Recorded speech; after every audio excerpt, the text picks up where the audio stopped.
Well, hello. Nice to see you again. I hope everybody had a wonderful 4th of July.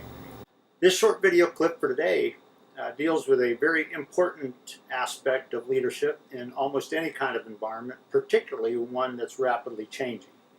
It deals with the true concept of situational awareness, and it's also going to bring in some neuroscience aspects, which I'll tell you about. Many of you know that I'm preparing to write a thesis on neuroscience and perhaps earn my PhD in that. So it causes me to look at things in a unique way sometimes. But let me just give you an example. When you're talking about neuroscience, there's three parts of the brain I want you to kind of be aware of. One is the hippocampus, which is the middle part of the brain, and that's what's responsible for all learning of things.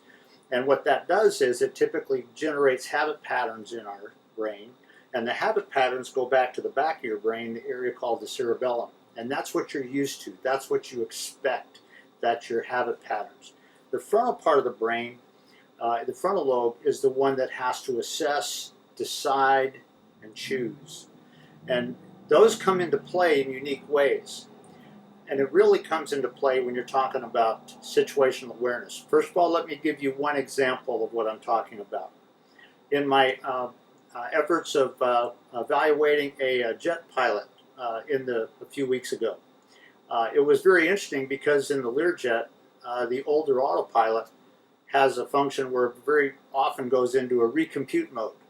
And when it goes into a recompute mode, one particular light, which shows that it's navigating well, extinguishes on its own. But what's interesting is that pilots understand that there's a light right next to it that remains on if everything is good. Well, on the very first single engine approach that this pilot made, that light went out, and immediately his left hand went up to deselect buttons and all of that, but under his fingers I could see the other light on. And all I told him was, when we get in the debrief, I'll tell you why I didn't need to do that. And we got in the debrief and I explained this part of neuroscience to him, and that the track light being on meant that everything was good. He didn't need to do anything. And what this client told me was, he said, our autopilot in our actual airplane has a tendency to kind of disconnect and sort of become dysfunctional sometimes. And I described this aspect of neuroscience for him, and I said, so in other words, even though you had clear evidence in front of you saying that it wasn't the old case that you're used to, your brain went back to what you were used to. And this client looked at me and he just kind of nodded his head. He goes, yeah, that's what I did. And I said, didn't need to do that in this case. But it highlights a very key issue when you talk about situational awareness. A lot of people, whether you're leading an initiative in your organization, whether you're flying an airplane, whether you're in a flight crew, whether you're doing anything, situational awareness, yes, it involves the three dimensions of physical presence, and it also involves time and things like that.